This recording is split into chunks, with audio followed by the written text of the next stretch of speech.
বৌভাতের পরের দিনই বদলে গেল রিয়ার জীবন। বৌভাতের রাতটা কেমন যেন স্বপ্নের মতো কেটেছিল রিয়ার। নতুন লাল শাড়ি, হাতে মেহেদির রং, কপালে বড় লাল টিপ, সবাই কত হাসি খুশি।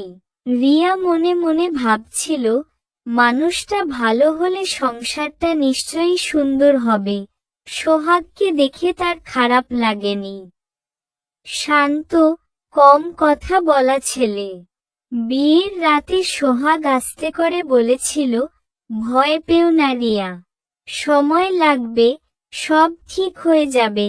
এই একটা কথাতেই রিয়ার বুকটা একটু হালকা হয়েছিল। কিন্তু বৌভাতের পরের সকালটাই যেন সব বদলে দিল। সকাল সকাল দরজায় জোরে ধাক্কা। ও রিয়া, ও রিয়া, এখনো ঘুমাচ্ছ? চমকি উঠে দরজা খুলল রিয়া। দেখল সামনে শাশুড়ি মা দাঁড়িয়ে, মুখে হাসি নেই। আমার ছেলেটাকে তুমি অত্যাচার করো নাই তো? ওকে একটু ঘুমাতে দাও। তুমি তাড়াতাড়ি স্নান করে রান্নাঘরে আসো। রিয়া লজ্জায় মাথা নিচু করল। শাশুড়ি থামলেন না।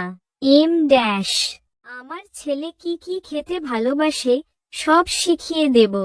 তোমার শ্বশুরের জলখাবার বানাবে। আমি কি খাই তাও শুনে রাখো। আমার প্রেসারের ওষুধ খেতে হয়। রিয়া শুধু মাথা নাড়ল, কিন্তু মনে মনে একটা কথাই ঘুরছিল, তাহলে আমি কি খাই? কেউ একবারও জিজ্ঞেস করল না। রান্নাঘরে ঢুকে রিয়া হাঁড়ি পাতিল ধরল। গত রাতেও সে ছিল বাড়ির রাজকন্যা, আজ সকালেই সে যেন সংসারের কর্মচারী। হাতে গরম কড়াই, চোখে ঘুম, মাথায় ভারী ওড়না, তবু চুপচাপ কাজ করে যাচ্ছে। ঠিক তখনই ঘুম থেকে উঠে রান্নাঘরের সামনে এসে দাঁড়ালো সোহাগ। রিয়া, তুমি এত সকালে উঠে পড়ছো কেন? রিয়া হালকা হেসে বলল, তোমার মা কাজ শেখাচ্ছেন। সোহাগ কিছুক্ষণ চুপ করে রইল। তারপর বলল, মা একটু এমনই, কিছু মনে করো না। এই কথাটা শুনে রিয়ার বুকের ভেতরটা হালকা কেঁপে উঠল।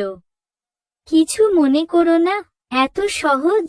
ঠিক তখনই ফোন বেজে উঠল। রিয়ার বাবার বাড়ি থেকে ফোন। রিয়ার মা ওপাশ থেকে কাপা গলায় বললেন, মা কেমন আছিস? মায়ের গলা শুনেই রিয়ার চোখ ভিজে গেল। কিন্তু কিছু বলার আগেই শাশুড়ি এসে ফোনটা নিয়ে নিলেন। হ্যালো, রিয়ার মা বললেন, দিদি, 2.5 দিনের কথা ভাবছিলাম। নিয়ম তো আছে, মেয়েকে কয়দিনের জন্য আনতে হয়। শাশুড়ির মুখ মুহূর্তে শক্ত হয়ে গেল। এখন আসতে পারবে না, ওর অনেক কাজ আছে। ওপাশে নীরবতা। রিয়ার মা আসতে বললেন, কিন্তু দিদি, বিয়ের পর মেয়েকে না আনলে মনটা খুব খারাপ লাগে। শাশুড়ি ঠান্ডা গলায় উত্তর দিলেন, আমি বউ এনেছি সংসারের কাজের জন্য, ঘন ঘন বাপের বাড়ি পাঠানোর জন্য না। এই কথাটা শুনে রান্নাঘরে দাঁড়িয়ে থাকা রিয়ার হাত থেকে চামচ পড়ে গেল। ঝনঝন শব্দ, চোখের কোণে পানি জমে উঠল। কিন্তু কেউ দেখল না, অথবা দেখতে চাইল না। সেদিন দুপুরে সবাই খেয়ে উঠল। শ্বশুর, শাশুড়ি, সোহাগ। শেষে রান্নাঘরের কোণায় বসে ঠান্ডা ভাত খেল রিয়া। খেতে খেতে হঠাৎ তার মনে পড়ল, বাপের বাড়িতে মা কখনো তাকে একা খেতে দিত না। মা বলতো, মেয়েরা সবার শেষে না, সবার সাথে খায়। চোখের পানি চুপচাপ ভাতের সাথে মিশে গেল। সন্ধ্যায় বারান্দায় দাঁড়িয়ে আকাশ দেখছিল রিয়া। দূরে কারো বাড়িতে বিয়ের গানের শব্দ আসছিল। তার মনে হচ্ছিল, একদিন আগেও সেও ছিল কারো আদরের মেয়ে।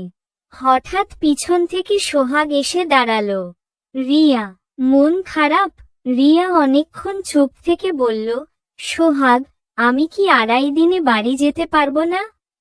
সোহাগ দীর্ঘশ্বাস ফেলল, আমি মায়ের সাথে কথা বলবো। ঠিক তখনই ভেতরের ঘর থেকে শাশুড়ির কড়া গলা শোনা গেল, সোহাগ, কোথায় তুই? সোহাগ একবার রিয়ার দিকে তাকালো। তারপর আস্তে করে ভেতরে চলে গেল। আর রিয়া বুঝে গেল এই বাড়িতে তার জন্য লড়াই করার মানুষটা হয়তো এখনো তৈরি হয়নি। কিন্তু রিয়া জানতো না আরো বড় একটা সত্যি তার জন্য অপেক্ষা করছে। আর সেই সত্যিটা জানার পর বিয়ের 4 দিন পার হয়ে গেছে। রিয়া এখন এই বাড়ির প্রতিটা কোণ চিনে গেছে। কোন তাকের মশলা কোথায় থাকে, শ্বশুরের চায় কত চিনি লাগে, শাশুড়ির প্রেসারের ওষুধ কখন দিতে হয়, সোহাগের সকালের নাস্তা কেমন হলে মুখে হাসি ফোটে, সবই শিখে গেছে। শুধু একটা জিনিস এখনো শিখতে পারেনি, নিজের কষ্টটা কোথায় লুকিয়ে রাখতে হয়। সেদিন দুপুরে রান্নাঘরে দাঁড়িয়ে ডাল নাড়ছিল রিয়া। ঠিক তখনই ফোন এলো, মায়ের ফোন। আড়ালে গিয়ে আস্তে করে ফোন ধরল। হ্যালো মা, ও পাশে রিয়ার মায়ের কণ্ঠ। ভেজা, কাপা, মা তুই ভালো আছিস?